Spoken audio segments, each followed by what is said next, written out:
especially the jacket. I mean, that's especially perfect. Fantastic on the broadcast. You know he's gonna do stuff. You hear that?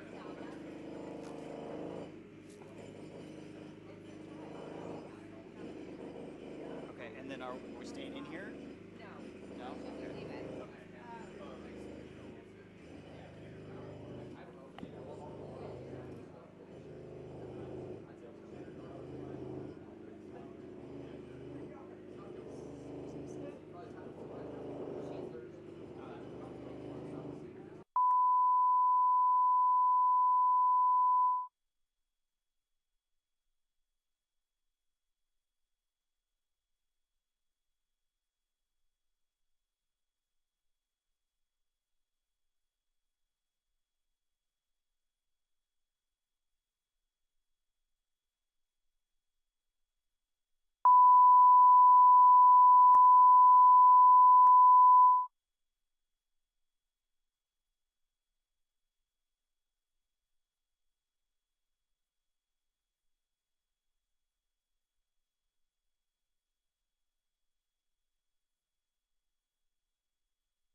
has been on an excursion.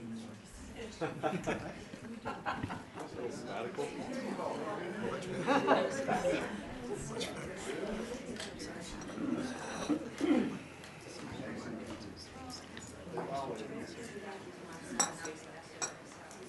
Hi, how are you?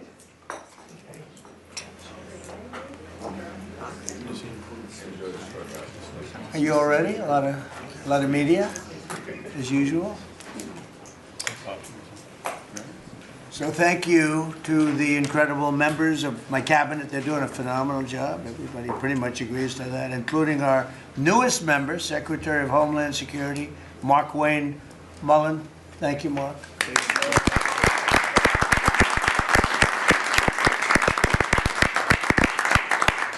And we all know him very well, and he was a very popular senator, a very effective senator. Effective probably being the more important word. JD, don't you think? Yes, sir. And we wish you a lot of luck. Thank you. I think you do fantastically well. Congratulations to you. You have an amazing family that were here yesterday in the Oval, sworn in. His family's amazing, so thank you very much.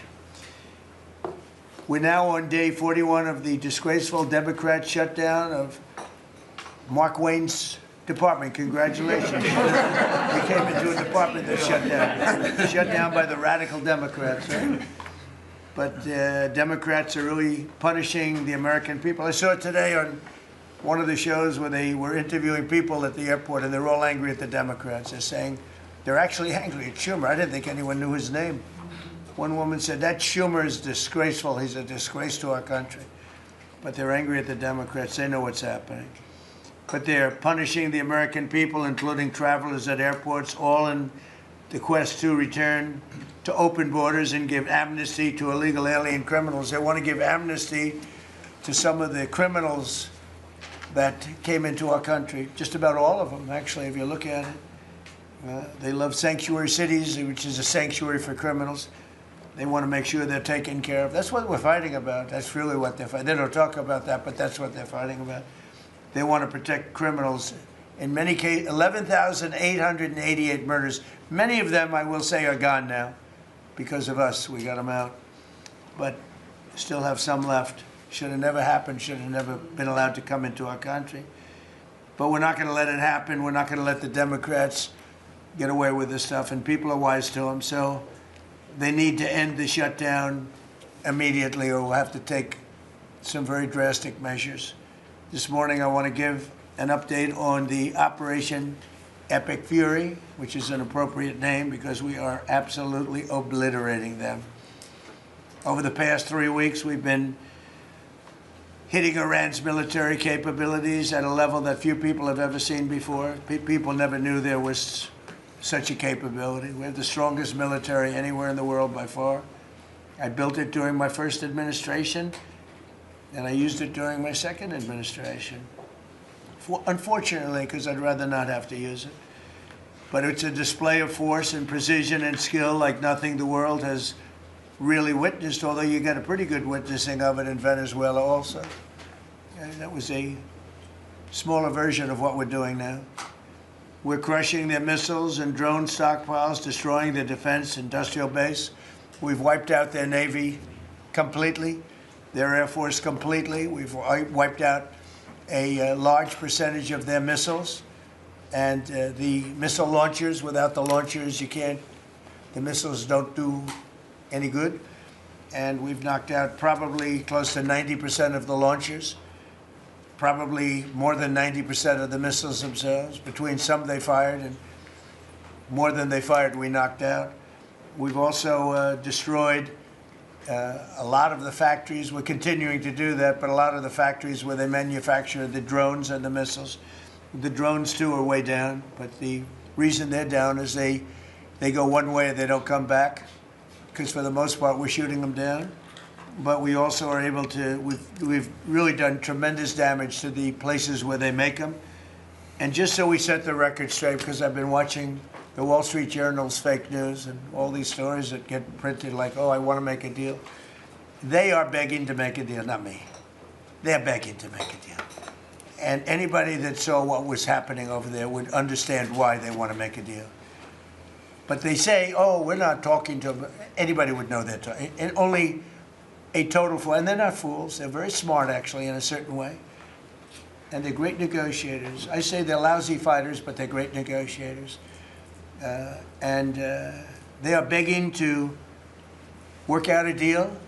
I don't know if we'll be able to do that. I don't know if we're willing to do that. They should have done that 4 weeks ago. They should have done it 2 years ago. Or they should have done it when we first came into office, because 2 years ago they had free reign under Biden. Sleepy Joe, worst president in the history of our country. What he allowed to happen to our country at the borders, and even with a thing like this. But not just him. Every president for 47 years, every president should have done this. They should have done it a long time ago, because you cannot give lunatics a nuclear weapon, and they would have had a big one. It stopped really when we did the B-2, but even before that, the Barack Hussein Obama, what he did where he gave them the Iran nuclear deal, gave them free will toward a nuclear weapon. Basically, he chose Iran over Israel and others that didn't want him to do it. But I terminated that deal. Had I not terminated that deal, you would have had a nuclear weapon years ago, and it would have been used, guaranteed. And one of the reasons you know about the guarantee is because their neighbors were sort of like bystanders. They weren't involved very much. They didn't choose heavy sides. They didn't want to, because people were concerned with Iran. There was a big black cloud over the Middle East. They were concerned, but all of a sudden the war starts, and they start shooting at these five, in particular, 5 countries. They start shooting at Qatar, Saudi Arabia, UAE, Kuwait, Oman. They start shooting at them, and everybody was shocked, including us. You know why? Because they're sick, and they had a plan to take over the Middle East. And some of those missiles that were shot at them were locked long before we even started this process. They were locked and loaded and aimed at those countries. They wanted to take over the Middle East, but we happened to come along, so it wasn't so easy. So right now their navy is sunk in the largest elimination of a foreign navy that has taken place, maybe ever, but certainly since World War II. Their Air Force is gone. Their anti-aircraft and communications capabilities are totally dismantled. And one of the problems they do have when they deal with us is we deal with people, and the people aren't able to communicate with anybody else. So, you know, because all of their leadership has been gone. The first level is gone, and they met to pick a new level, and they're gone. They're all gone because they didn't make a deal, and because they're sick people. They're really sick. They're really sinister, sick people. And if anybody thinks it was okay to have a group of people like this to have nuclear capability, nuclear weapons, and if we didn't attack with the B-2 bombers, they would have had a nuclear weapon within 2 weeks of that, maybe 4 weeks. But between 2 and 4 weeks, they were planning to have a nuclear weapon. If we didn't hit them at that time with the B-2 bombers, and one of the great air raids in history, maybe the greatest, dark at night, no moon, no light, every single bomb hit its mark and just obliterated that place. So it's now buried deep under earth. And it was an amazing thing, but they would have a nuclear, and they would have used it without question. And you know that because why did they shoot all these countries that weren't even really involved with them? They weren't involved. They had no big problems because they're sick, because they want to take over the Middle East, not just Israel. Certainly Israel would have been the first on their list. They would have used nuclear weapons, a nuclear, you don't need too many of them, but they would have used a nuclear weapon on Israel, and they would have used it on the neighbors, and then they would have come after us. And if we had a weak president, they would have done great damage. But fortunately, you don't have a weak president. I knew what was happening. And I think we've been proven right. You know, they took one missile, went 2,500 miles. They supposedly didn't have a missile like that. They had no missile with that capability. But they shot the now famous Ireland, the island that the UK was very afraid to give us because they didn't want to get dragged in. But we don't want to get dragged into their wars either. You know? It's one thing, we're very disappointed, I'll say it publicly, we're very disappointed with NATO because NATO has done absolutely nothing. And I've always said, 25 years ago, I mean, I was somebody that wasn't a politician, but I was always involved in politics and I understood politics. I said 25 years ago that NATO's a paper tiger, but more importantly, that we'll come to their rescue, but they will never come to ours. And I want you to remember that we said this. They didn't come to our rescue. Now they all want to help. When they're annihilated, the other side is annihilated, they said, we'd love to send ships. They actually made a statement, a couple of them, that we want to get involved when the war's over. No, it's supposed to get involved when the war's beginning, or even before it begins. We had the UK say that we'll send, this is 3 weeks ago, we'll send our aircraft carriers, which aren't the best aircraft carriers, by the way. They're toys compared to what we have. But we'll send our aircraft carrier when the war is over. I said, oh, that's wonderful. Thank you very much. Don't bother. We don't need it. And we don't need it, and we don't need them. We estimated it would take approximately 4 to 6 weeks to achieve our mission, and we're way ahead of schedule. If you look at what we've done in terms of the destruction of that country, I mean, we're way ahead. Think of it. They have no Navy, and they had good ships. 154 ships have been shot down and are resting very nicely at the bottom of the sea. And we did that in a matter of less than a week. Because we have the greatest military in the world by far, nobody even close. So we estimated it would take approximately 4 to 6 weeks to achieve our mission. 26 days in, we're extremely, really a lot ahead of schedule.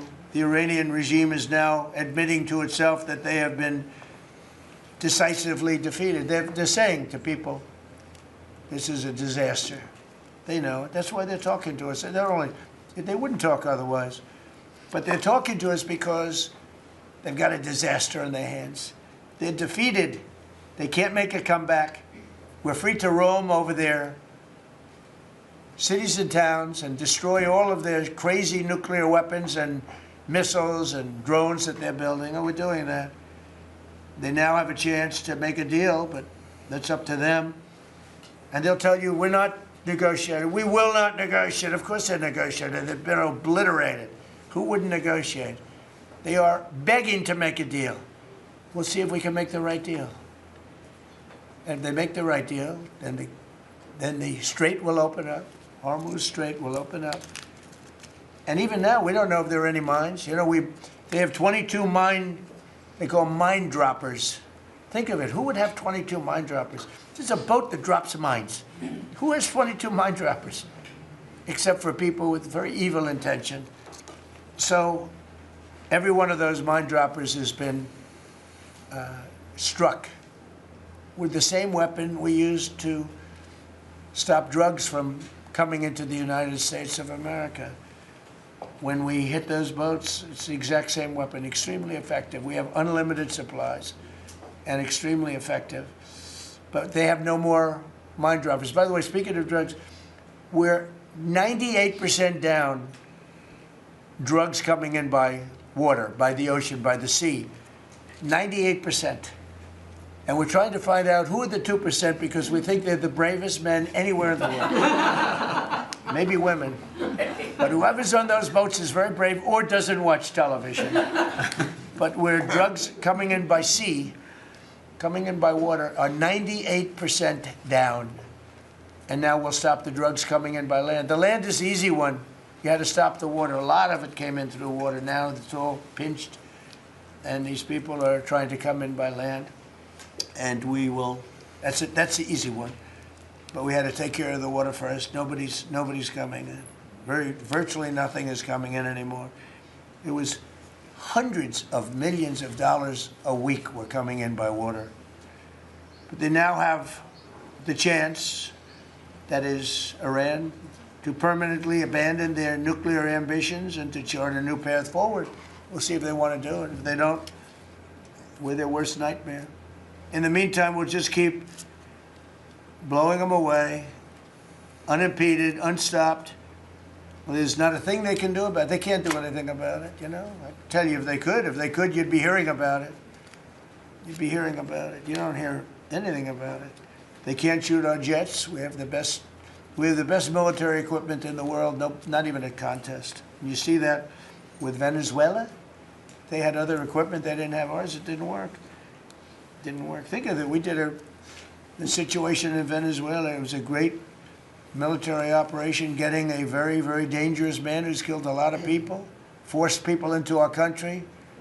Incredible. He emptied his prisons in Venezuela, emptied his prisons into our country, and I hope that charge will be brought at some point, because that was a big charge that hasn't been brought yet. It should be brought. He emptied his prisons into our country and was a major purveyor of drugs coming into our country. And he's now been captured and, I guess be given a fair trial. But I would imagine there are other trials coming because they have they've really sued him just in a fraction of the kind of things that he's done. Other cases are going to be brought, as you probably know. In the meantime, with Iran, we're going to keep doing what we've been doing, and nobody's a match for the United States, but they're not a match for the United States. It's small potatoes. That's why I'm so disappointed in NATO, because this was a test for NATO. This was a test. You can help us. You don't have to, but if you don't have, if you don't do that, we're going to remember. Just remember this in a number of months from now. Remember my statements. They have an expression, a great expression, never forget. You can never forget. So as we end threats to America abroad, we're focused here at home on building the greatest economy in the history of the world. Now, before this started, the Dow hit 50,000. The S&P hit 7,000. Both of those achievements were not achievable. Every one of you, most of you, I guess, said you'll never hit 50,000 during a 4-year period because it was too high a number. Well, we hit it in our first year. And I said, well, now we have to take an excursion to Iran and we have to stop this maniac who's no longer with us. The supreme leader wasn't so supreme, no longer with us. It's very sad. But we have to stop him from blowing up the world, blowing up the Middle East, and blowing up our country, and we did that. And frankly, I thought the oil prices would go up more, and I thought the stock market would go down more.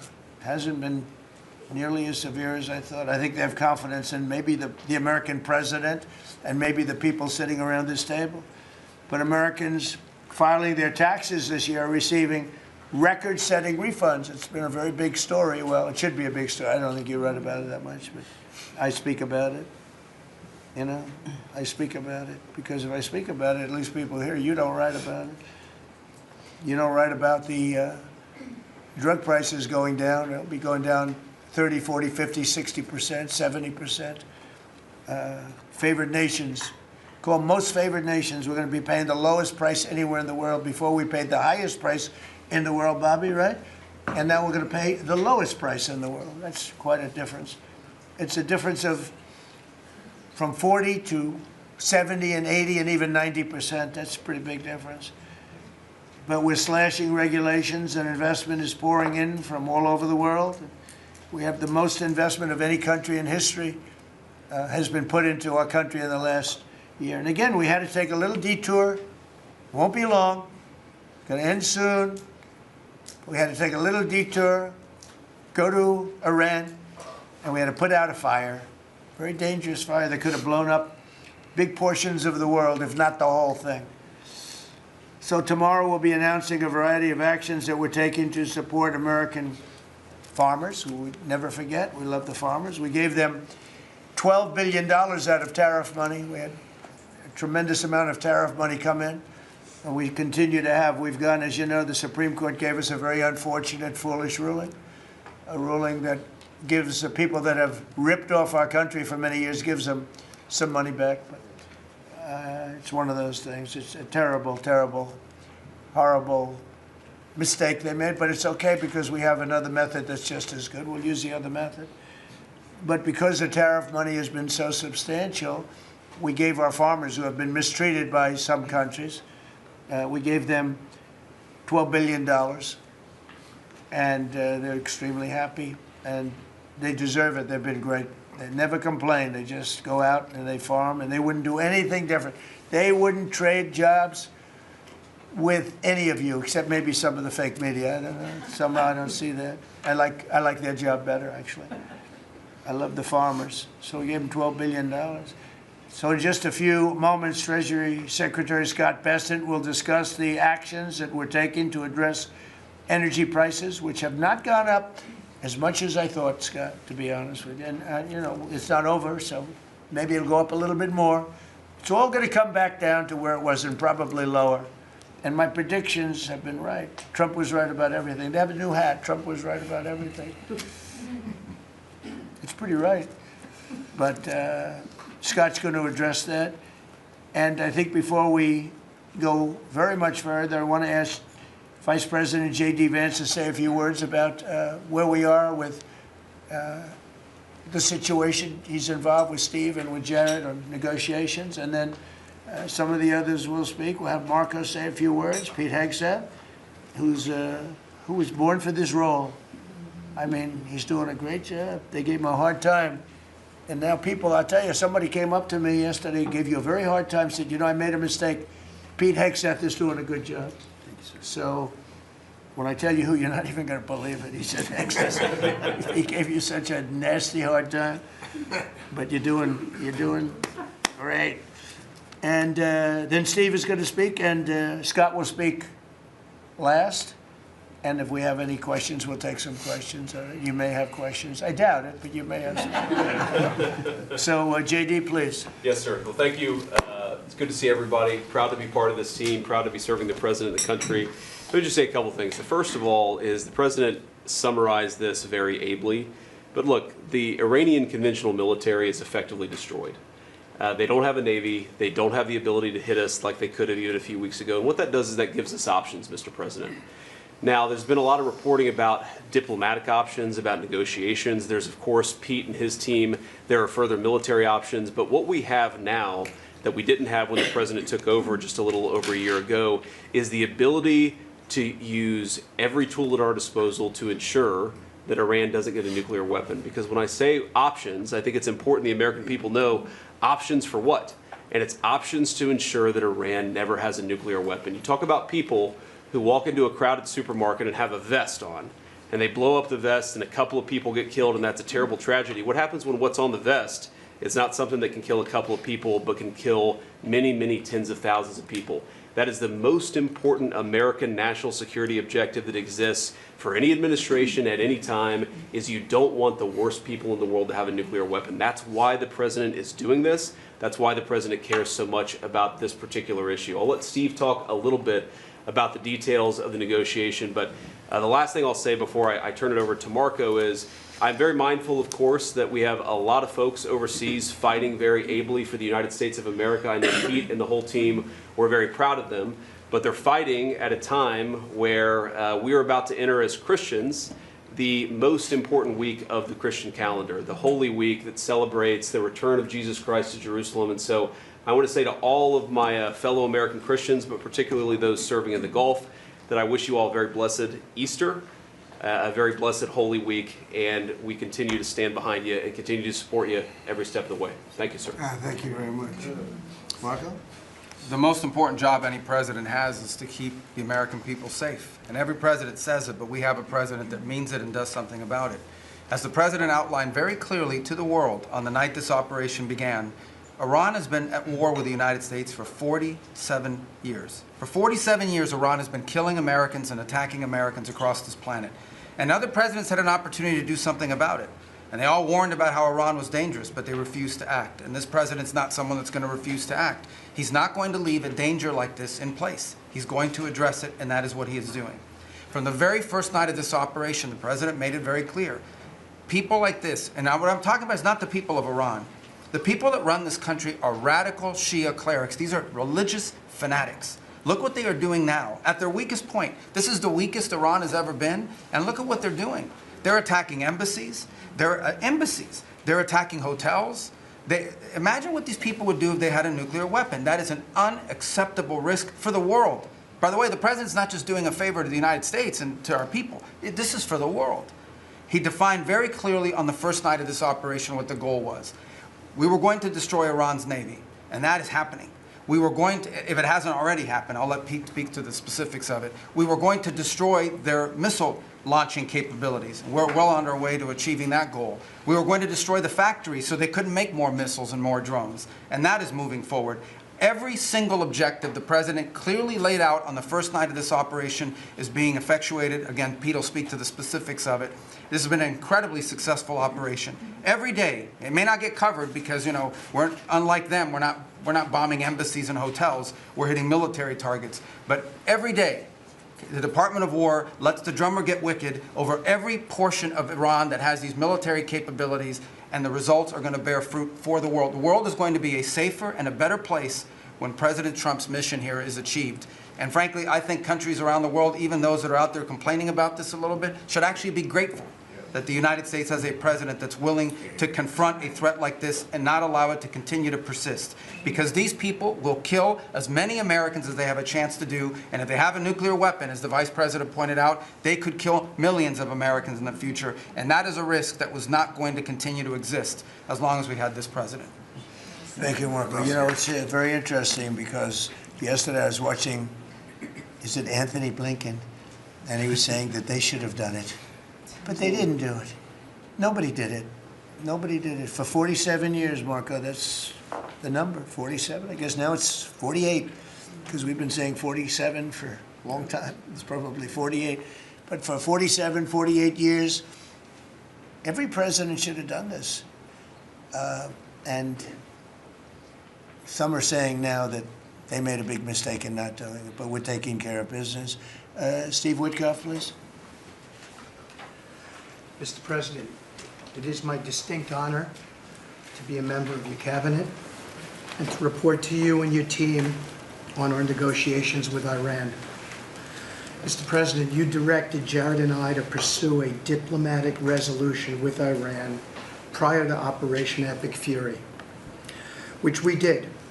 However, it became quite clear during these meetings with the Iranian negotiating team that we could not make a deal that fulfilled your objectives of the following: no enrichment whatsoever, no chance of weaponizing whatsoever, decommissioning of Fordow, Natanz, and Esfahan, which you destroyed in Operation Midnight Hammer, no stockpiling of any material, which they flagrantly violated, turning all enriched material over to us, and a cutback in Iran's missile inventory and range capability of those same missiles. Throughout our meetings with the Iranians, we heard the following from them. The Iranians have the inalienable right to enrich. Then we heard they possessed enough 60% enriched material, 460 kilograms, to make 11 atomic bombs. Finally, we heard the following statement. They would not give up diplomatically what we could not win militarily. In other words, they were again miscalculating the success of Midnight Hammer, which was a total success. These are incontrovertible signs, among many other signs, sir, that their regime had not given their negotiating team authority to make a deal required by you. We conferred with you and all the other members of your foreign policy team, Susie Wiles, Pete Hegseth, the chairman, Marco Rubio, JD, Scott Bessent, Chris Wright, John Radcliffe, throughout all of these negotiations, and we were repeatedly rebuffed on everything we asked for. I have no doubt that we exhausted all efforts on behalf of a peaceful resolution, as you directed. Jared and I both agreed that the Iranians were there to buy time until a weaker president arrived. This was a flawed strategy, as your clear direction was to never allow Iran to obtain a nuclear weapon today or any time in the future. Against that backdrop and our compelling military successes in Epic Fury, we have had multiple reach-outs from the region and others who want to play a role in ending this conflict peacefully. I can report to you today that we have, along with your foreign policy team, presented a 15-point action list that forms the framework for a peace deal. This has been circulated through the Pakistani government, acting as the mediator. And this has resulted in strong and positive messaging in talks, as you just indicated to the press. But these are sensitive diplomatic discussions, and you have directed us to maintain confidentiality on the specific terms and not negotiate through the news media as others do. I can say this: we will see where things lead, and if we can convince Iran that this is the inflection point with no good alternatives for them, other than more death and destruction. We have strong signs that this is a possibility, and if a deal happens, it will be great for the country of Iran, for the entire region, and the world at large. Your policy of peace through strength is the most effective tool for a diplomatic resolution here, just as this policy was an effective tool in each and every one of all of the other conflicts you settled in your first year. Iran is looking for an off-ramp following your powerful threat on Saturday. Your indications that you are willing to listen to peace proposals have been well received. You have instructed us that your preference is always peace, and that we should make that our priority. We have delivered that message, sir, along with the 15 points for peace. Finally, we have told Iran one last thing: don't miscalculate again. Good. Thank you very much. Good job. Doing a great job. Everybody around this table is doing a great job. Pete Hegseth, please. Mr. President. I'll start kind of where you left off, Mr. President. Thank you for doing the work of the free world and having the courage to step up and stop the Iranian terror regime from holding the world hostage. That's really what it is. And 27 days ago, Iran had a modern military. Never in recorded history has a nation's military been so quickly and effectively neutralized. Operation Epic Fury is not an endless war. It's a decisive campaign with clear objectives to destroy Iran's offensive military capabilities and ensure they never obtain a nuclear weapon. This is stuff for the history books. This is stuff for legacy. Mr. President, you are acting now to ensure future generations do not have to live under the threat of a nuclear-armed Iran. However, you wouldn't know it if you listened to the dishonest hate Trump media, as you referenced. The folks here in the room, these cameras, they have a choice. You're either informing the American people of the truth or you're not. Because I hear it from my people every day. Behind every headline you write, there's a helicopter crew in the air. And behind every news banner you write, there's a battalion on the move. And behind every fake news story, there's an F-35 pilot executing a dangerous mission. My message to the media is get it right. This actually isn't something new to me. I may be a young guy, Mr. President, but I'm not a rookie in this realm. In 2007, I helped lead the surge, the public fight for the Iraq surge. Stood and watched people stand in the Senate and declare the war is lost before it even started. Who was that? It was Harry Reid. That was the Democrats and the media working hand in glove. Back then, it was 3 years into a war. Now we're 3 weeks into an operation. But see, unlike Iraq, this isn't a tie. This is not parity. This is not chaos. This is success, pure American success, on plan, and as the president said, ahead of pace. Over 10,000 enemy targets destroyed, over 140, I think now you're right, Mr. President, over 150 naval vessels sunk, underground facilities destroyed, their defense and That they can't do. I had friends calling me up from San Francisco. Could you give him a chance? I said, absolutely. If you want him, we'll give him a chance. And he's trying. He's doing okay, but we could do much better.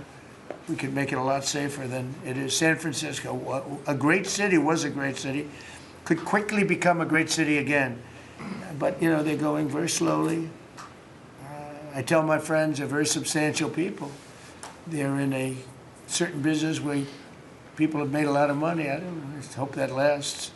But they have a tremendous potential. It was one of the greatest cities in the world. Now it's got a lot of crime. And the mayor is really trying. Again, a Democrat trying. And I spoke to him. He just wants to have a chance. And I said, we'll give you a chance. But we can solve it very quickly.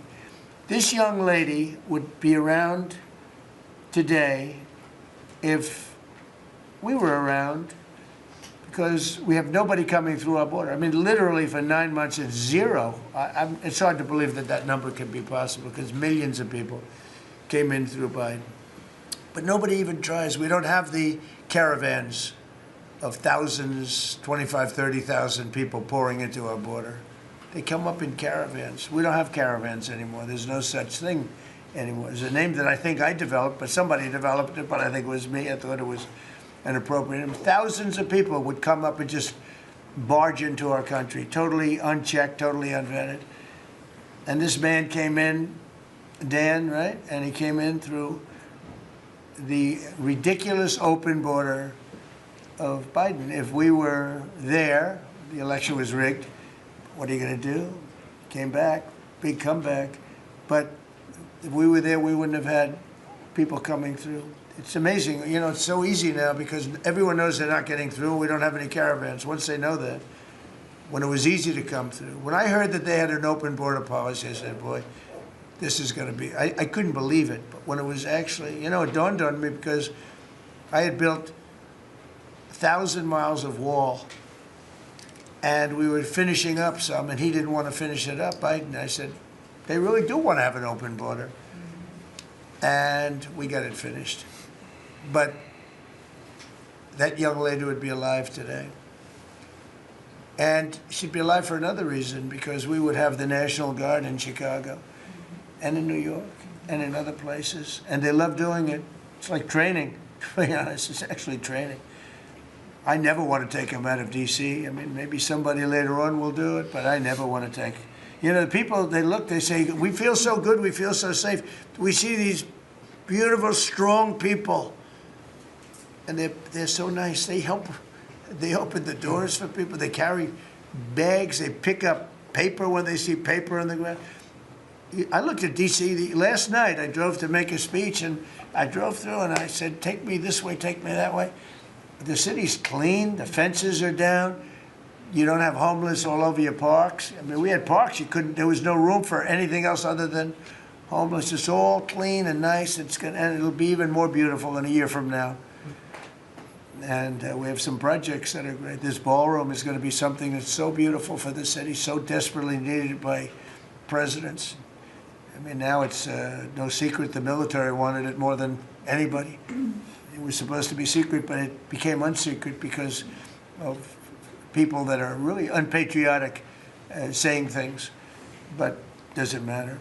Doesn't matter. It's going to be great. We're building an arc, a triumphal arc, which will be incredible for the city. Incredible. We're fixing up what was the Kennedy Center. You know, I was honored when the board changed the name a little bit. Actually, it shows that the Republican and the Democrats, they work together. It's really something we work together. I think it's a great symbol, actually. But we're doing a lot of work. That building is ready to fall down. It's in terrible shape. We're closing it. We're going to open it with a bang in less than 2 years. It'll come in under budget, ahead of schedule. That's what I do. It won't be like the Federal Reserve that's costing $4 billion or something thereabouts. Think of it, $4 billion. You know, it's amazing. I said to the group before, I said, everything I do, I get sued.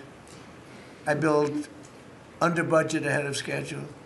I get sued over a ballroom that's going to be the most beautiful ballroom in the country, so desperately needed. You won't have to have tents sitting on the wet White House lawn. If it rains, you get wiped out, to honor the president of China or the president of France or the president of somewhere. You could have the greatest. We get sued by the National Trust for Historic Preservation. They don't know what they're doing. They just found out we got sued by that group and another group, I guess, on the fixing up of again, I'll use the old name, Kennedy Center, because they're not fixing up Trump Kennedy. It's going to be beautiful when you add the name Trump. But we got sued. And all I'm doing is fixing it up. We're fixing broken marble. We're putting on a roof because it leaks like a sieve. We're fixing steel that's broken. It's the same building, same exact building. We're fixing, it's gonna be beautiful. It's gonna be so beautiful and safe. It's actually unsafe. You had some of those columns on the outside that were painted a fake gold. Now we painted them a beautiful white color, beautiful cream white. It's beautiful. Everyone said it's so much more beautiful now. Instead of a cheap, you can't imitate gold. See, I'm a gold person. It's all real stuff. You can't imitate it. Someday they'll discover a paint that will look like gold, and the guy's going to be the richest man in the world. But you can't imitate real gold. It just doesn't. That's 24 karat, which is what this building deserves. But think of it. I get sued because I'm fixing up the Trump Kennedy Center. We're going to make it gorgeous and safe. We're fixing new windows, new this, but just all fix up. I got sued by preservationists. But you know who they didn't sue? The man that took this beautiful Federal Reserve building. That's small, much smaller than the hotel I built. I built the Waldorf Astoria Hotel down the road. And it was a beautiful job for $201 million. It's bigger, I think, than the Federal Reserve building. And it's got rooms and bathrooms, and it's not like just an open office space, which is much cheaper to build. Think of this. I hear he's going to be over $4 billion for a little building. He doesn't get sued by anybody but me.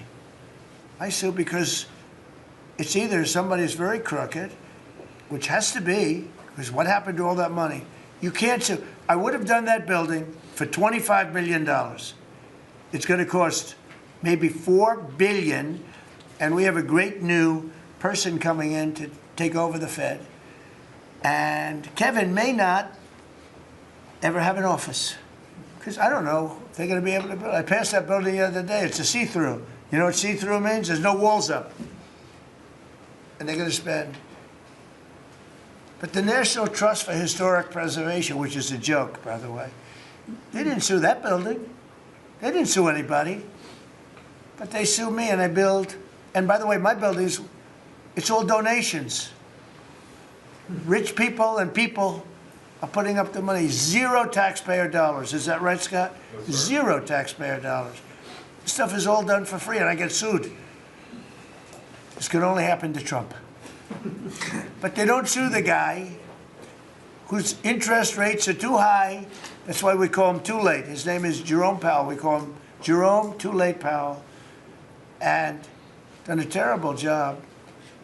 He suffers from Trump derangement syndrome, as he probably should, because I hit him pretty hard. But so I don't blame him. But they don't sue a man who has taken this gorgeous building, ripped it down from the inside, taking ceilings that are as beautiful as you've ever seen, taking the ceilings down instead of leaving them, taking walls down that were 2 feet thick of solid concrete and plaster, replacing them with 6-inch walls with no insulation. I said, let me ask you, are you going to put insulation in?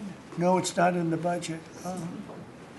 Insulation costs $5.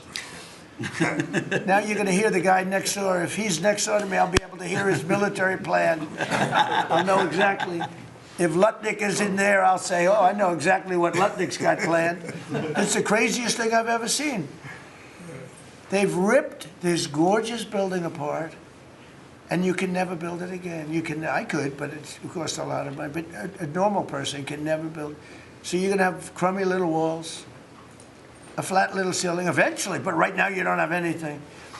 And nobody sues this guy.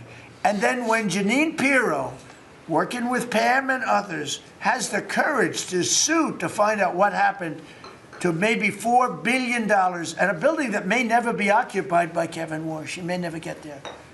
We're going to have to find him some space in the White House. We'll put him in the basement of the ballroom.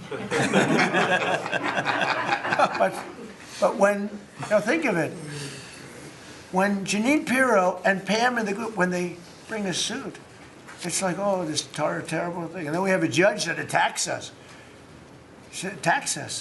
So we've got to get our priorities straight, you know.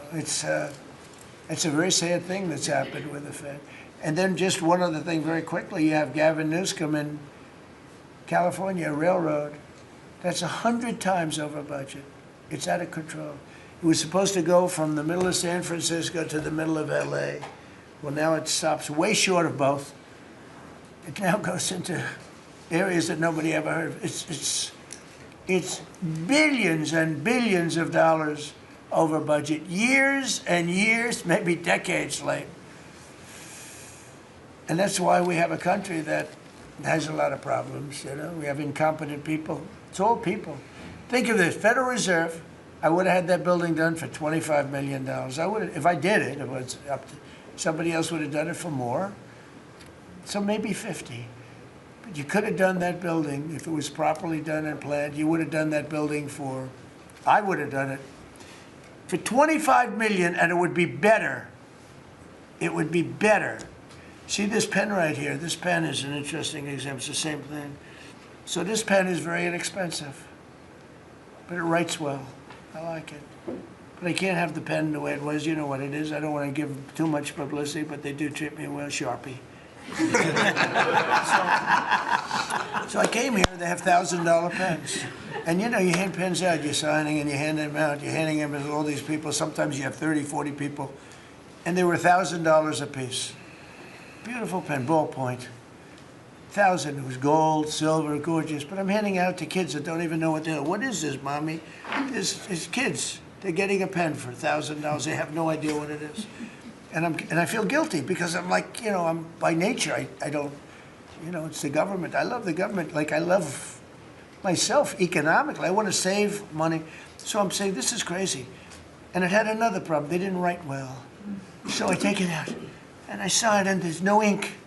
And I got all you people looking and you say, there must be something wrong with Trump. And I'm signing and there's no ink in the pen and it costs $1,000.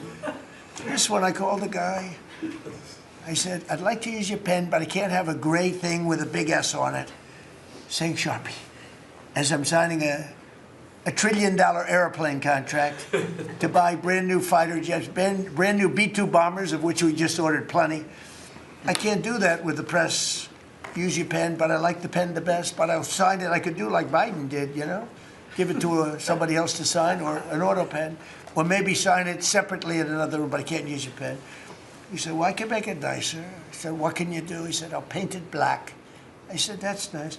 And I can even paint the White House on it, sir, if you like, in gold. Almost real gold, not bad. And I can even do your signature, sir.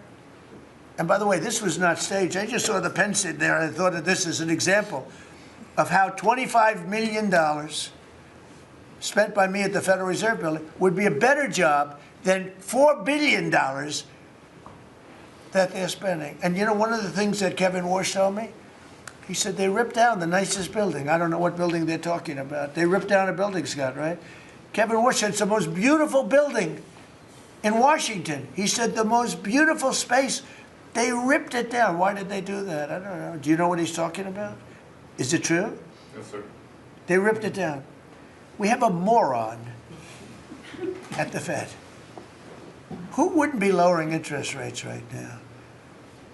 But I want to thank Jeanine Pirro and Pam and her group for having the courage to bring this suit. And I believe that the contractor on that job is probably one of the richest men in the country right now. I believe that it's not possible to spend that kind of money. $3 billion, $4 billion, nobody knows, nobody has any idea what it is. But it's over $3 billion, and it's probably going to be over $4 billion by the time they finish. And it may never get finished. Unless I take it over, I'll get it finished. But it can never be what it was. It's never going to have those beautiful ceilings. It's never going to have those incredible walls. The walls were 1.5 feet thick of solid masonry. They ripped them down for no reason. And I just give you the story. And just to finish on this one, so I told that story to somebody and said, yeah, but it's not the same thing. I said, you're right. This one is better. It writes. So the guy said to me, you don't have to pay me, sir. I'll give them to you for nothing. I said, no, I don't want that. let me pay you. I want to pay you. No, sir, you don't have to. You're the president of the United States. He was shocked. The head of Sharpie gets a call. I don't even know who the hell he is. He said, is this really the president? He said, no, you don't have to pay me, sir. This is such an honor. I said, nope, I want to pay you. And he said, what would you like to pay? I said, how about $5 a pen? He said, that's all right, whatever the hell we agreed to. Peanuts. As opposed to 1,000. And these were $1,000 pens. And we were giving them out. Sometimes, you know, you were there for signings. I'd have 30, 40 people standing behind me. I'd give out 40 pens to people. Then somebody would say, could I have a couple extra? This way I go like this. Here, you want 5? Here, take 5. But the bottom line is, they're better pens. It's a business story. So for $5, could be 0, but for $5, I get a much better pen than for $1,000. And I could hand them out, and actually they become hot as a pistol. So what can I tell you? With that, could I give it to, please, a man who's done a great job at Treasury, Scott? Good luck, Scott. Well, sir, as always, you're a tough act to follow, but that is very illustrative. Your economic leadership has made our military mission possible. Mr. President, national security, as you always say, is economic security. Your leadership has shown the American people that there is no prosperity without security. That our mighty military on one side, but the U.S. economic strength is fighting off this evil regime. The Iranians believe they are fighting a two-front war. It is the military war that our great warriors are prosecuting, but on the other side, they are trying to take control of the global economy through a choke point that we believe does not exist and that we will overcome. Your historic operation at Epic Fury seized a generational opportunity to demolish a regime that has coordinated over 4 decades of global terror and claimed thousands of American lives. Many people, especially the Democrats, underestimate the will of the American people for short-term volatility for 50 years of safety that we are going to have on the other side of this. And I believe energy prices will be lower, inflation will be lower before we had the appearance of security, which is not real security. Now, the American people and the world will have absolute security.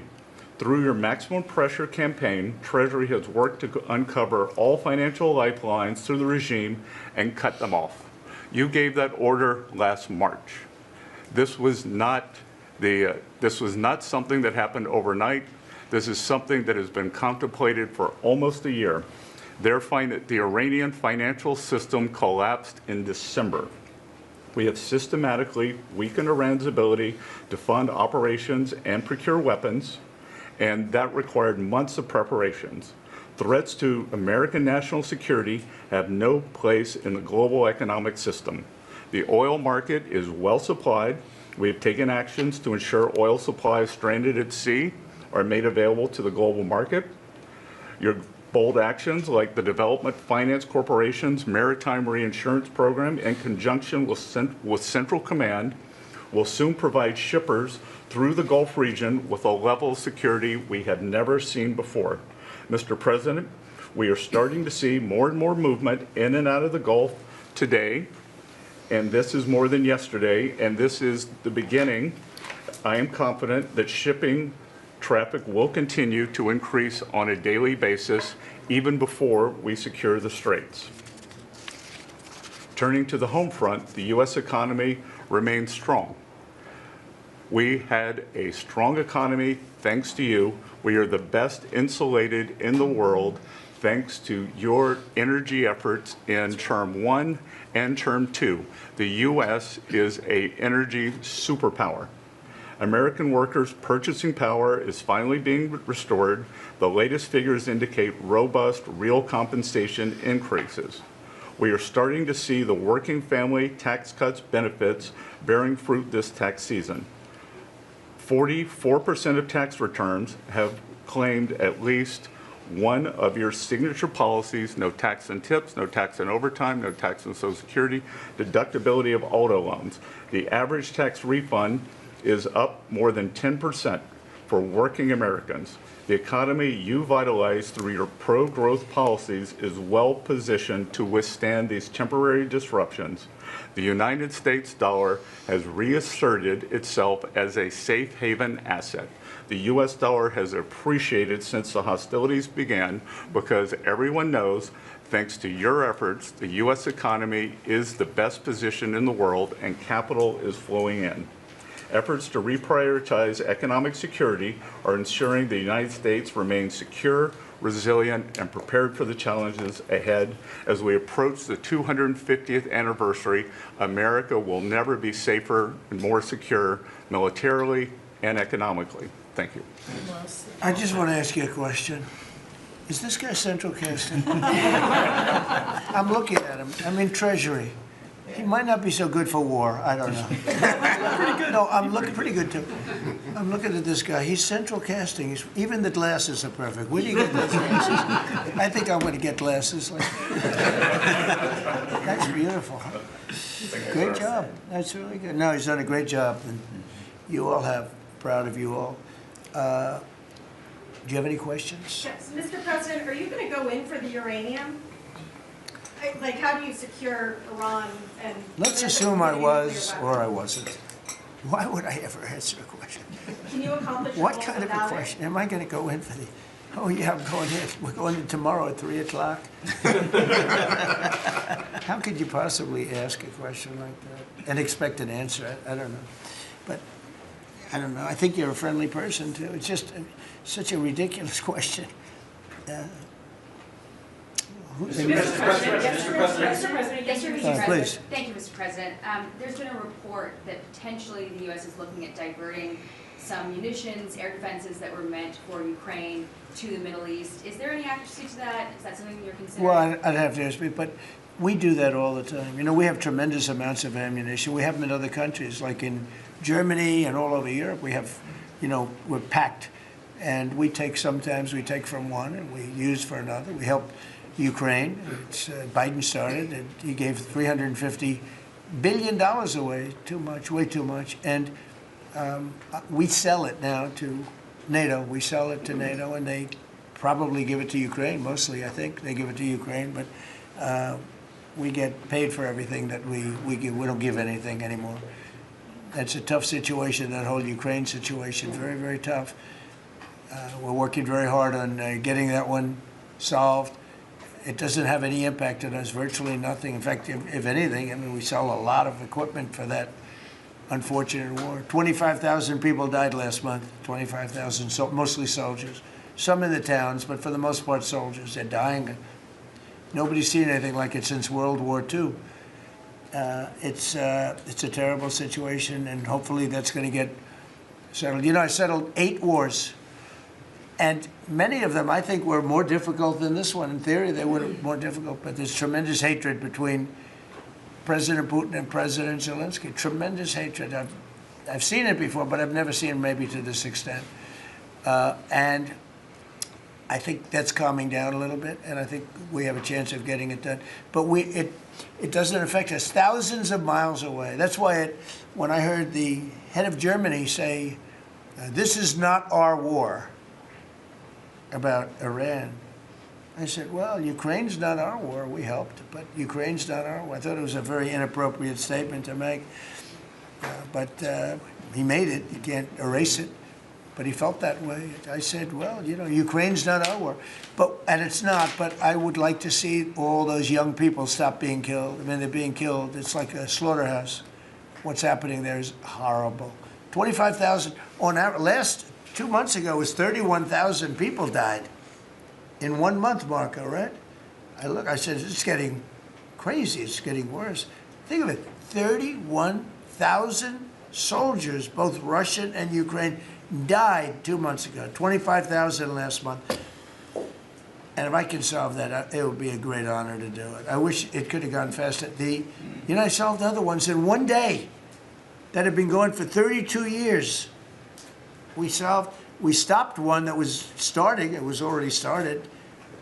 India and Pakistan, and the Prime Minister of Pakistan, a very fine gentleman, said President Trump solved something that was going to cost 10 million lives.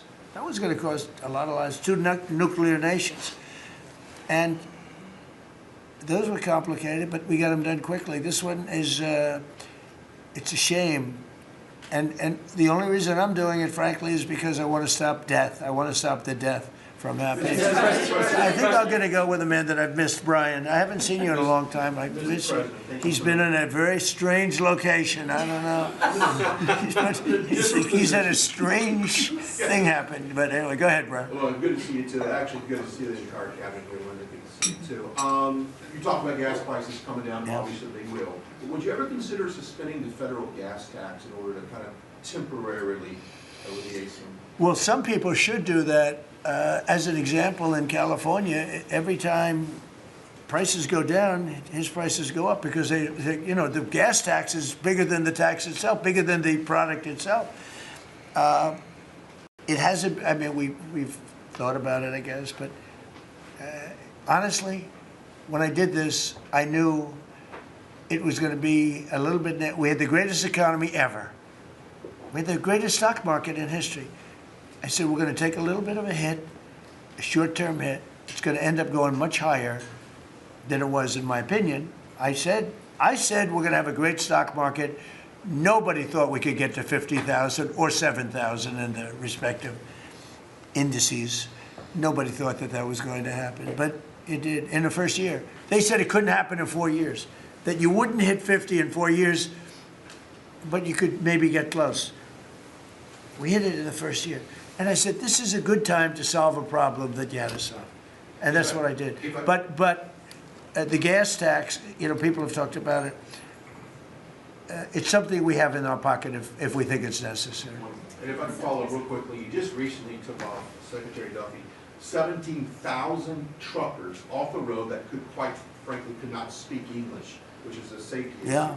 Could we ever extend that to Uber drivers, Lyft drivers, cab drivers, for someone who takes a lot of Ubers? A lot of my drivers can't speak Oh, well, that's not good. I didn't like that. Go ahead, John. So that's a really good point. The problem is that our states are the ones that issue these licenses.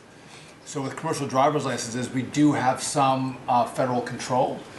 But again, we have thousands of people who can't speak the language, long-standing rule, and it's a safety issue, right? If you can't understand road signs, if you can't communicate with law enforcement when you're pulled over and communicate what's on your rig, huge problem. But the last administration, Mr. President, they let truck driving schools self-certify that they were qualified to train truck drivers. And so this is like the Leering Center. So you pay $800 and you get a certificate that you passed a CDL driving school, and again, they have no skills. They don't have the knowledge, and they don't have the skills. They haven't gone through any of the testing. And then they get licenses, and they're killing Americans on our roads.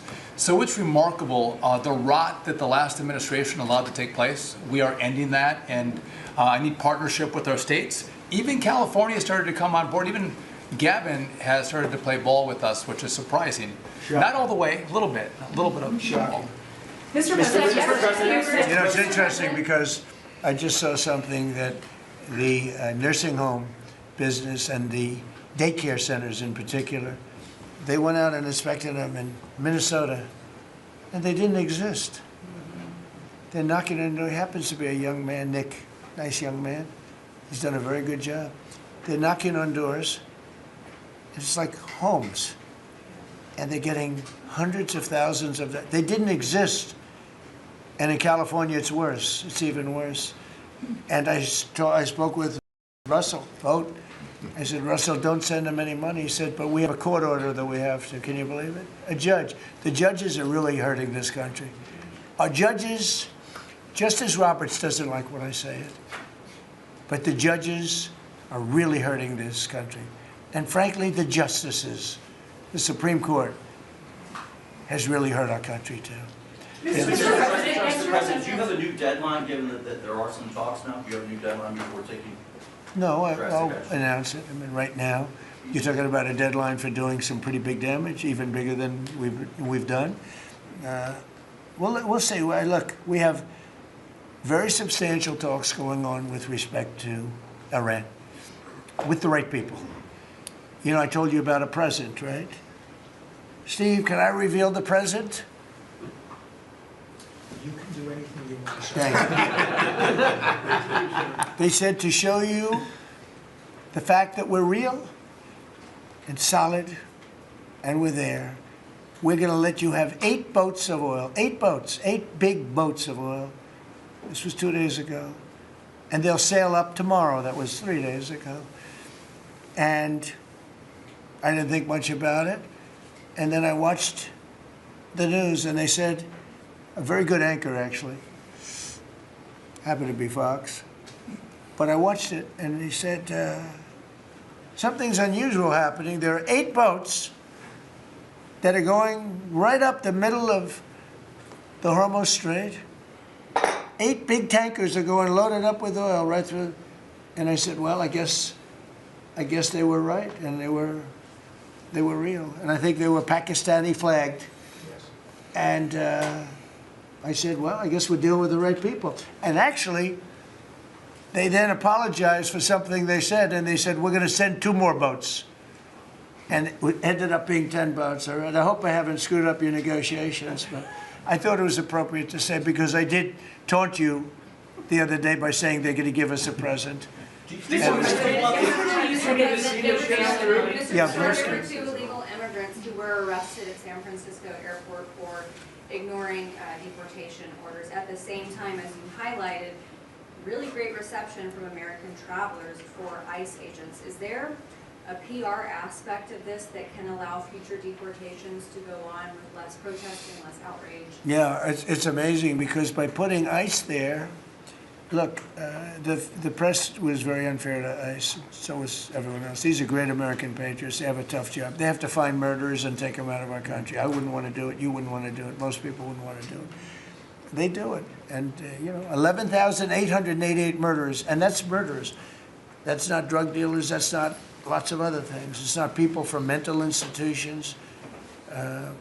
Entire jail populations were released from major countries and let into our country through the open border. And ICE has done an amazing job. I wouldn't want that job. It's a tough job, dangerous job. So what happens is, by putting them at the airport, and I just say, do me a favor, take off your masks, and they did. For that, not for when they're looking for some, cold-blooded killers and they're in the net, but for that, and they did. They took them off. And the passengers, I see the interviews of people, they're saying, these are nice people. One person said, he's a very strong man, but he's a nice guy. He grabbed my bag. He helped a woman with a bag that she couldn't lift. And I'll tell you, I don't want to use the word rehab because there was nothing to rehab, but rehab from the press, because the press is so tough on them. And these crooks in Minnesota, these crooked politicians and dirty cops, they're dirty politicians. Waltz is a dirty, crooked politician.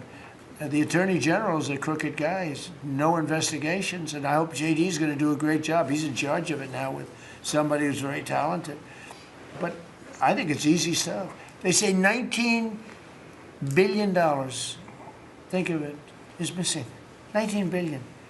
If we would solve half of the fraud problem, Pam, in this country, we would have more than a balanced budget. We'd have a surplus. And in the case of Minnesota, it's very Somalia-oriented. Think of it. These people come from a crooked country, disgusting country, one of the worst countries in the world. Acknowledged to be one of the worst countries in the world. Some people say it's the worst. They have no money, they have nothing. They come to our country, low IQs, and they rob us blind. Stupid people. And they rob us blind because we have crooked politicians and we have dirty cops. The Attorney General is a dirty cop. It's my opinion. It's only my opinion. And something should be done about him. Let's see what kind of a job he can do. Mr. President, yesterday you said that you hate mail and ballots. Excuse me? Should Iran be able to charge a toll for the Strait of Hormuz? They're charging some vessels to go through. Oh, yeah. Well, should they be able to? I mean, they shouldn't be able to, but they're doing it a little bit. I don't know. Look, their capability is a lot less than it was 2 weeks ago. And with every week and every day, frankly, it gets less and less. All I can tell you is they're begging to make a deal. So let's see what happens. We may make a deal. Yesterday you said that you gave mail-in ballots. Tell me about mail-in ballots. Go ahead. You mean I used a mail-in ballot? You probably said, yeah, I did. Why did you You know use what? that? Is Because there I'm no president of the United States, and because of the fact that I'm president of the United States, I did a mail-in ballot for elections that took place in Florida, because I felt I should be here instead of being in the beautiful sunshine But you taking. were in Palm Beach, sir, the last few weekends. That's right, and Could you have gone in I person? decided that I was going to vote by mail-in ballot because I couldn't be there, because I had a lot of different things. But you know, we have exceptions for mail-in ballots. You do know that, right? So if you're away, we have an exception. If you're in the military, we have an exception. If you're on a business trip, we have an exception. If you're disabled, we have an exception. And if you're ill, if you're not feeling good, we have. So I was away, mostly in Washington, D.C., so I used a mail-in ballot. But I appreciate the question, because I know it was so well-meaning. Yeah. Mr. President, I actually just looked up the company that owns Sharpie, and they stock turned positive after you mentioned it. Question on your end. By the way, they deserve it. Yeah, question on It's a your good end. product. So you gave a 5-day deadline. With oil tankers going through the Strait of Hormuz, is that a condition to move that 5-day deadline? Well, we don't want anything impeded. We want ships to go through. We don't know that they've dropped any mines, by the way, because we blew up all their mine droppers, right? We blew up every one of them.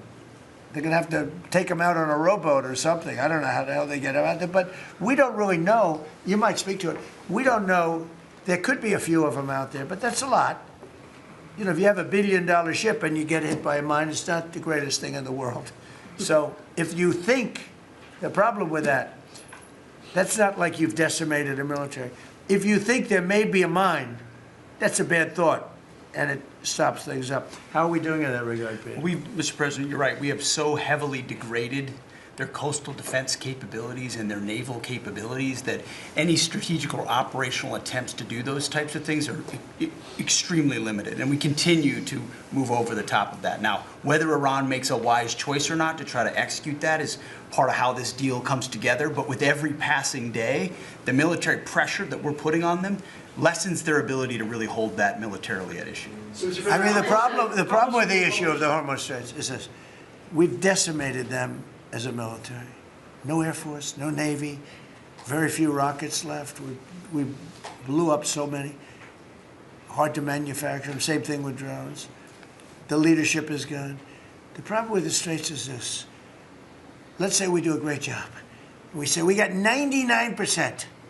1% is unacceptable, because 1% is a missile going into the hull of a ship that cost $1 billion, right? So 1% is we can't.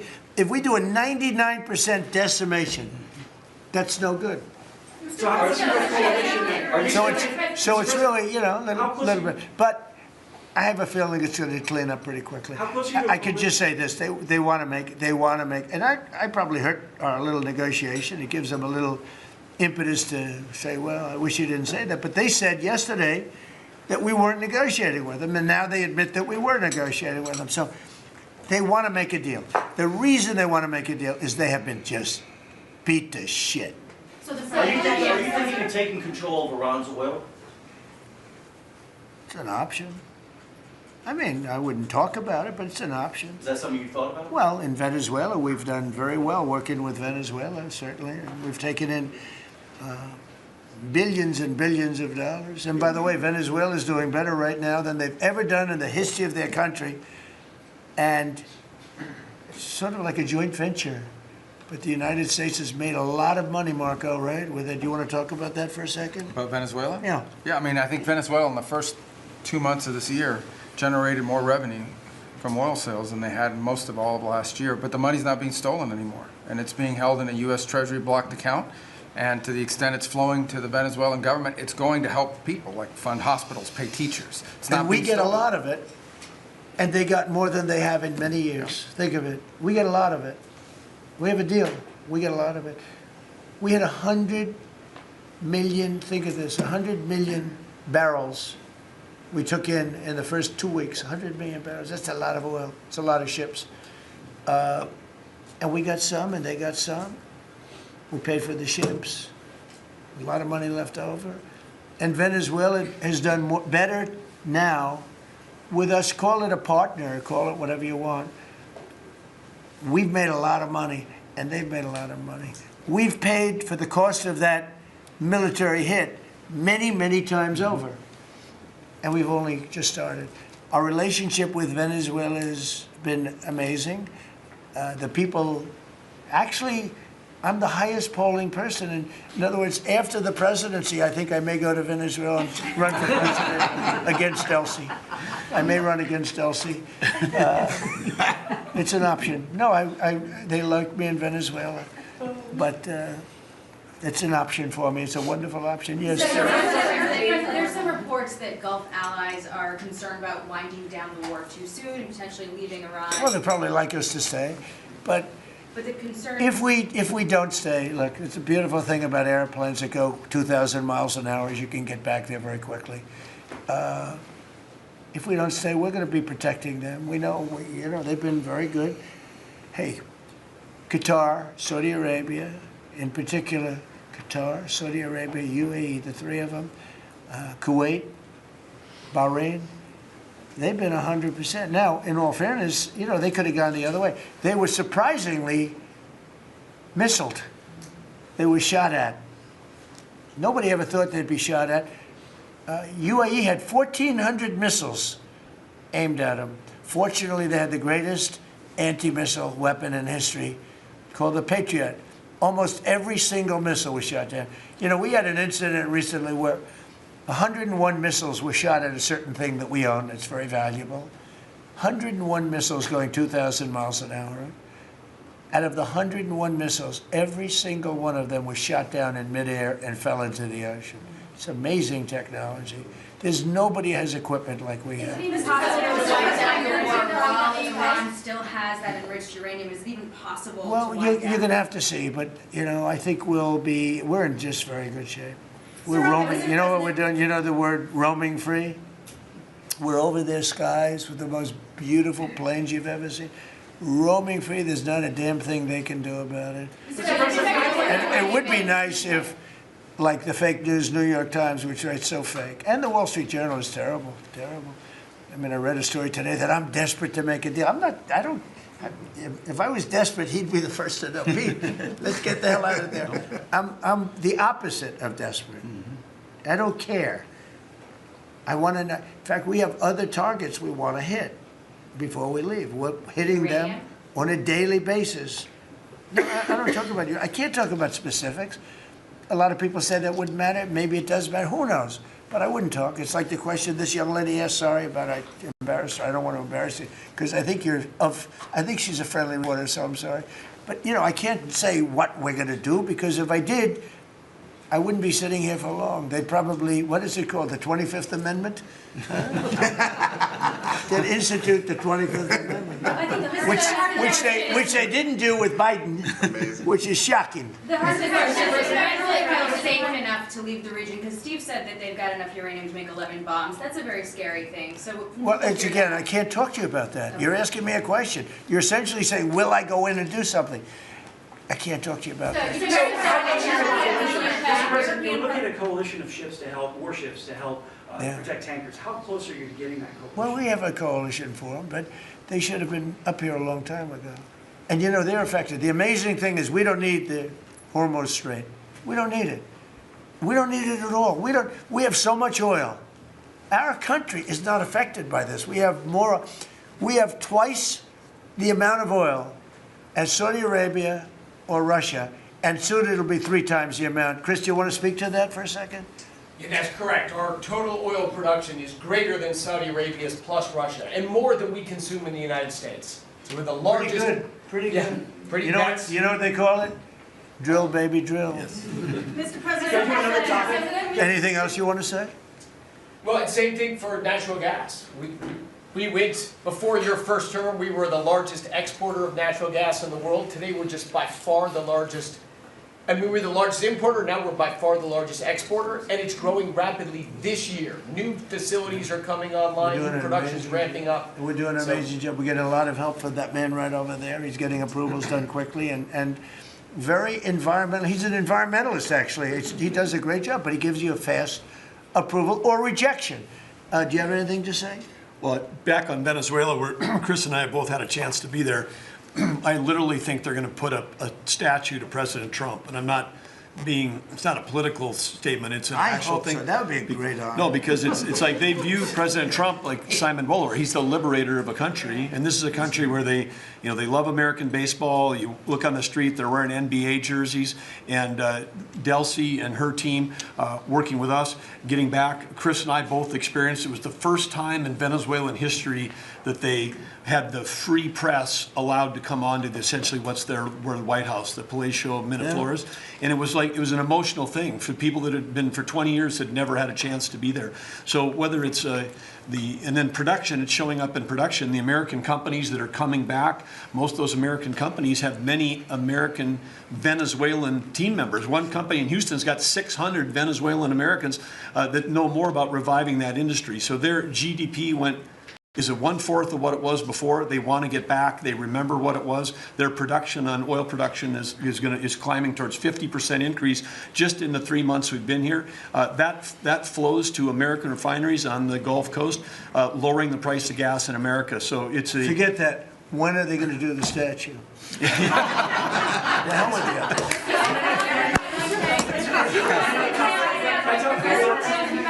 Thank you. You've been really honest about how disappointed you are in Sir Keir Starmer, particularly in relation to Iran. So I'm curious about your phone calls with him, how easy they might be. And also, were you surprised by... Are we talking about Starmer? Yes. And are you surprised by how weak... I think he's a lovely man. I do. I think he's a lovely man. But I think he did something that was shocking. He didn't want to help us. And maybe in particular that country, we were the longest bond, the longest ally. Australia too. Australia was not great. I was a little surprised by Australia. I wouldn't say anybody was great other than the 5 countries in the Middle East. We never really had very much support. We spend trillions of dollars supporting countries, and this is Little League. This isn't the big league deal. This is sort of Little League pool for us. This was look, we decimated them in a period of a week. In the first week, it was over.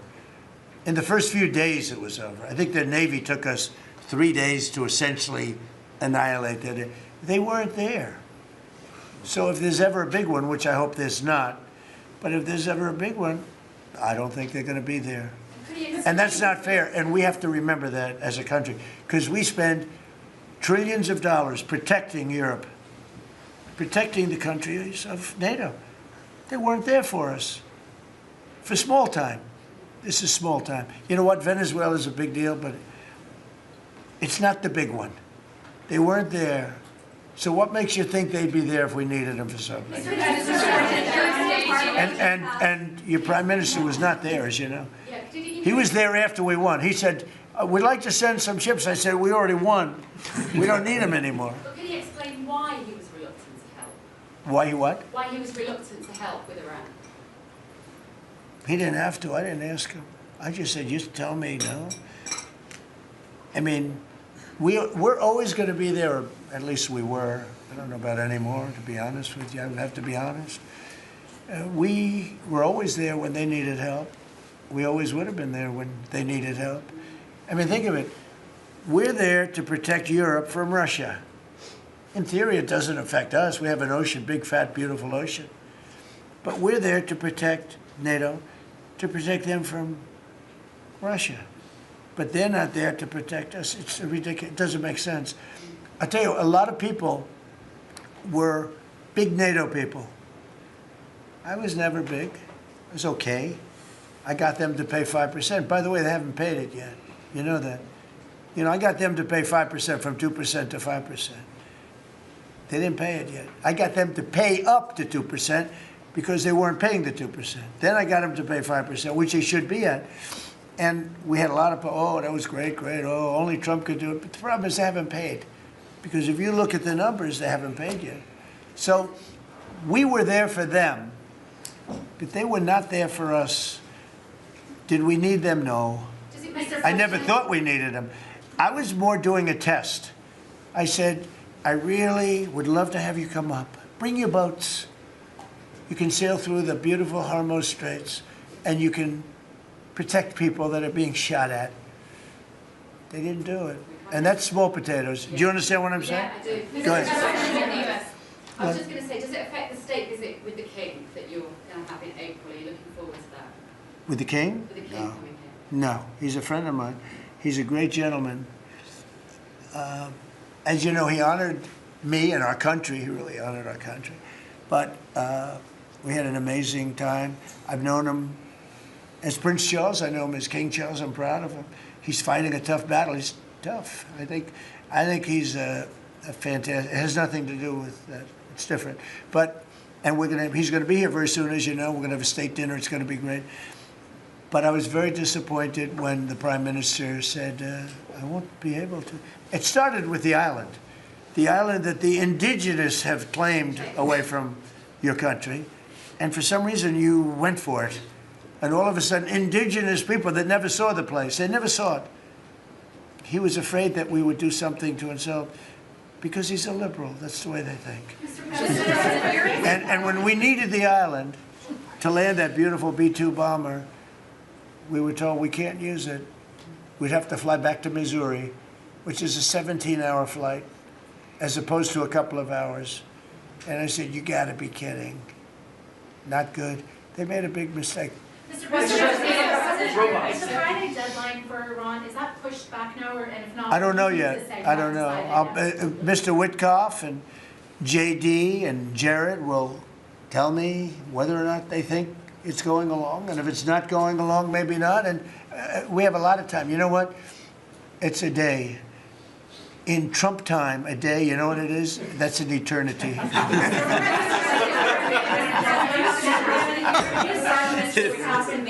Say it, what? European Parliament just passed a major deportation plan. Some of the tenets of it are that member states can deport rejected asylum seekers to third countries regardless of whether they have a connection to it. It allows for detention periods of up to 2 years and also offshore return hubs or detention centers similar to ours. Who did this? Which country? European Parliament, and the vote was not close. It was 389 in Good. favor to 208 against. I'd vote. So I'd vote with them. Yeah. Europe is where you are now. Do you think that will move the needle with Democrats? I don't care about the Democrats. The Democrats hate our country. The Democrats are in chaos right now, and they have no common sense. You know, they have one quality that's amazing. They stick together. And it's harder because they stick together in a ridiculous policy like men playing in women's sports, open borders for everybody, including murderers and anybody else that want it. We're open to you. Come in, murderers. You know why they do that? They do that for a couple of reasons, but they do it for votes because they think they're going to vote for the Democrats. Even though I did great with the Hispanic vote, tremendous with the Hispanic vote. You know, I turned that whole thing around. The Hispanics like me, and I like them.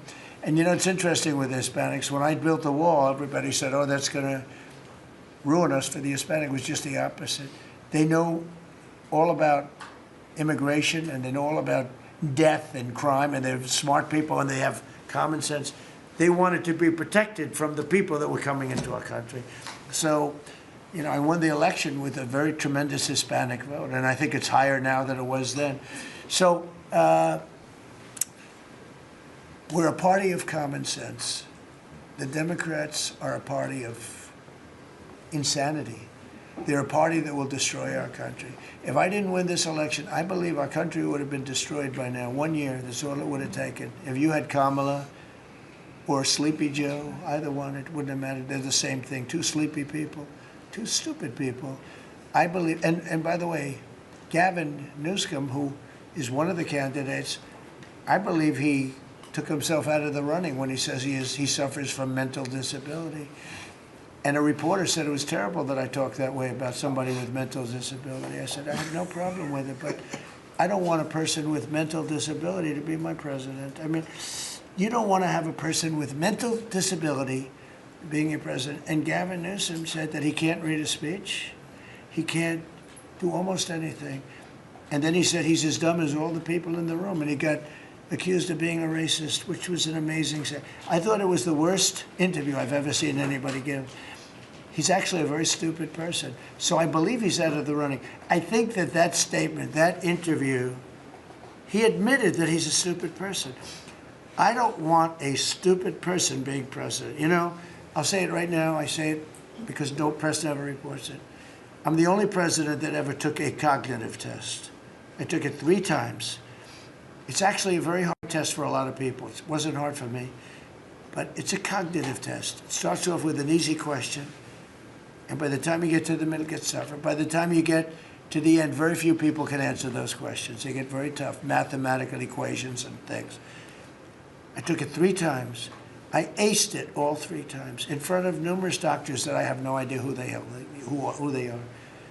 And I was told when I went in, they said, Doc Ronnie told me this. My current doctors were fantastic doctors. They said, well, if you take it, you know, it's Walter Reed. It's essentially a public hospital.